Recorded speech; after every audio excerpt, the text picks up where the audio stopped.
An older woman was looking to sell her $13 million estate. A young woman wanted to buy it. She walked up to the older woman and said, "Sell the place to me. After the sale, you stay right here and keep living in it. I'll take care of you like my own grandma. The thing is, I've only got $3 million in hand right now. I'll give you that as a down payment, and then I'll pay you $100,000 every single month until it's fully paid off." "Grandma, how does that sound to you?" The older woman looked at her, saw she was the real deal, and agreed to it. The first year, the young woman did the older woman's laundry every day, cooked her meals, kept the place spotless, handled every single chore around the house, and sat with her for long talks. Life was warm and easy under that roof. By the second year, the older woman saw that this girl was truly treating her like family, so she took all the housework back over so the young woman could focus on her career. The third year, the older woman's health started slipping. She held the young woman's hand and said, "Thank you for being by my side all these years. I finally feel like I've got someone to leave a legacy to. Aside from this estate, I've got $10 million in savings, and I'm leaving every dollar of it to you. Keep watching. The best part is coming up." Not long after, the young woman and the older woman went on a hike. Halfway up, the older woman asked her a question. She said, "If I handed you that abandoned mountainside property over there, how would you turn it into money?" The young woman thought for a second and said, "I could throw up a chicken coop, raise some chickens, ducks and geese, and start a farm." The older woman shook her head. "That's the size of your thinking? No wonder you can't crack into real money. Think bigger. You could take that investment money and build a chapel right at the top of that mountain. Not just any chapel. A small non-denominational wedding chapel. Then you go find engaged couples and newlyweds. Tell them they can come up and say a blessing before their wedding, for free. The promise is, couples who get blessed up there stay together forever. No divorces, no breakups.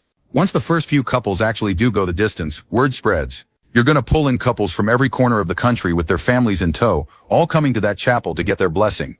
Hearing this, the young woman lit up and said, "That's wild. I never even thought you could play it that way. We'd rake in serious donations from the chapel." The older woman shook her head again. "You're still thinking too small. How much can chapel donations really pull? You've got to zoom out way further. You go find a real estate developer, cut a deal, pave a road up the front of the mountain, design a grand entrance gate, build a visitor center, set the ticket price at $100, then go cut a deal with travel agencies. You sell the tickets to them wholesale at $50 a head. 1 million visitors a year. That's $50 million in revenue. 5 major bags in a single year. If you'd gone with the chicken coop, you're at the mercy of the weather, the market, everything.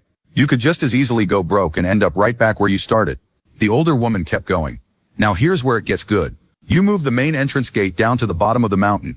Make it 6 miles below the actual scenic area. By the time visitors hike all the way up, it's getting dark. So they've got no choice but to ride your shuttle buses. Then you turn around and cut a deal with a charter bus company. You package the whole shuttle operation, hand it off to them. They pay you $3 million a year just for the rights. 10 years, that's $30 million, easy money." Hearing that, the young woman's eyes were wide open. It was like waking up from a long sleep. She felt like she'd wasted the last few decades of her life. The older woman kept going. "Then you take every other attraction in the park, everything except the chapel itself, and you license it all out to third-party operators." The young woman was confused.